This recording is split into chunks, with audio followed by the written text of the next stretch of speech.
So Chris has got the ceiling all screwed into place on the sides. Those screws over there will get covered up by the trim. And he's going down, got the back wall done, going down the side wall, and he's starting to whine and complain because there's an electrical box in every sheet of plywood almost. It just gives him something else to whine about. Look at this one. 3? Yeah, there's 3 of them to get on that one. He says he's going to charge extra. That's what contractors do. They slip in bills for extras. Then we got the cut-offs here. There's quite a bit now already to use for trim and molding and everything around the windows and baseboards and at the ceiling, I guess. So we brought 10 more sheets in. There's still 15 on the truck, and Chris has gotten the wall done down to the passageway. What do we got here? 2, 4, 6, 7, 8 in here. That doesn't make any sense. We must have still had some more plywood in here. These ones were tricky. This is what he was complaining about. Getting all these holes cut, and then you gotta try and get it in, and the lip of the box will end up catching on the plywood, and it just makes it tricky. And sometimes some naughty words are said. So he's going to make hamburgers, and then after supper we'll try and get this passageway done and then continue up the wall here. Don't know how far he'll get today. I'm not really being of much help. I am chopping onions, but I'm not doing anything too strenuous today. And then there's only one box back there in the corner, and then not until we get up here, that's where we put the TV box. Because we've gotten to the point where we hate it when the TV box, the plug-in is always down there. You gotta, move cabinets and everything. And I do not want to have to do anything once I get these bookcases and everything in place. There's another one behind this stool here.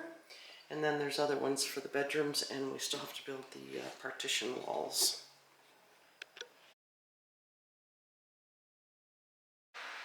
So Chris has this side done from the kitchen down, all the way up, past the door. So now the old donkey has to help him get the last 15 sheets of wood in. Well, thank goodness that's done. Last 15 sheets in here. And we gotta load up the truck for the dump tomorrow. Make a dump run.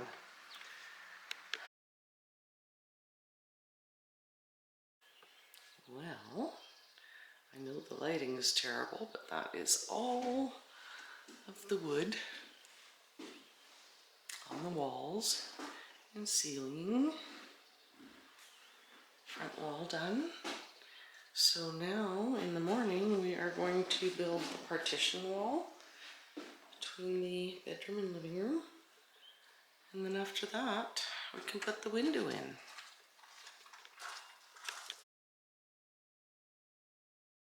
So Chris has got the plywood on this wall, and this is why we ended up moving this wall this way a bit and putting the barn door on the inside of the bedroom, because then we didn't end up with a weird little corner like a jog here.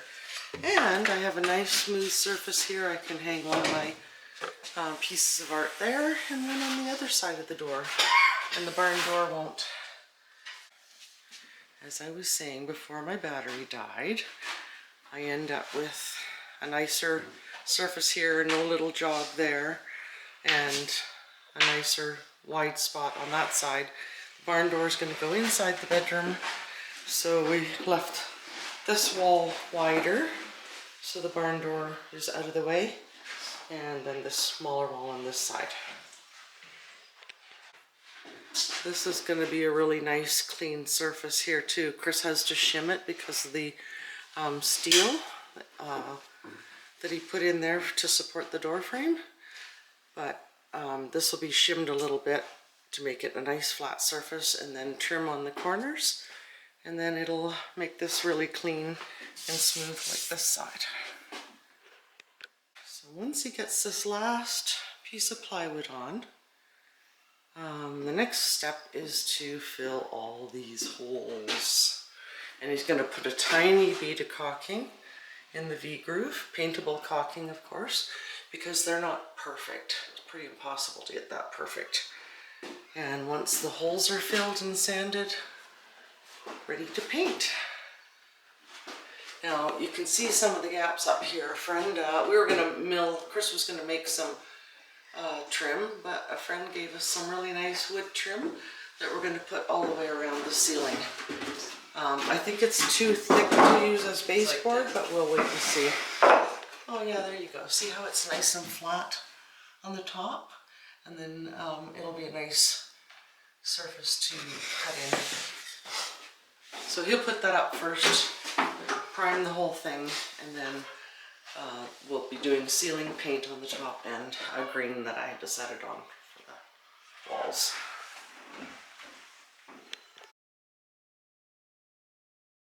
So Chris has been busy sanding these nice and smooth. He's got them all done in here, except the ceiling. That's going to be the hard part. Anytime you got your arms above your head. Kind of dark in here to do this now. But he's got most of the ones on the walls done. But tomorrow has to do all the ones on the ceiling. So Chris and I just cleaned out all the tools from here. He got the ceiling sanded and his shoulder is just killing him. He has so much muscle atrophy from being so sick, and anytime you're working with your hands above your head, it's so hard. So we got the tools all out of here that he won't need again. And we are going to take all of these pieces of plywood and put them in the barn. He's got all the pieces trimmed already, or sorry, ripped for the trim for in here. And so we're gonna get all the plywood out of here, and then he is just about ready to paint. He's going to vacuum, especially up in these cracks and stuff, because when you blow the paint in with the sprayer, it will blow all the dust and everything out of there. Learned that the hard way. So all these spaces where there's a gap, he's going to vacuum those out and before he sprays the paint. But we're almost ready for primer. So excited. One of the best decisions was making this wall straight. Putting the barn door on the inside so I have a nice flat surface here instead of a little wall jogging. And then having to put trim and, you know, that was a good idea of mine. Sorry, but it's true. And it's just going to make it nice and smooth. Even this might be a good surface to hang certain little things on. I have angels that were in my mom's house when I cleaned it out, and there was one on the wall in between the kitchen and living room that I have. So it's so hard talking about my mom, but anyway, it'll be nice to be able to use the little things that I got from her house that really are worthless monetarily, but will mean a lot to me to have in my home. And I'm not sure about that space up there, if it's the right size for the cross we got from a friend that makes them at church.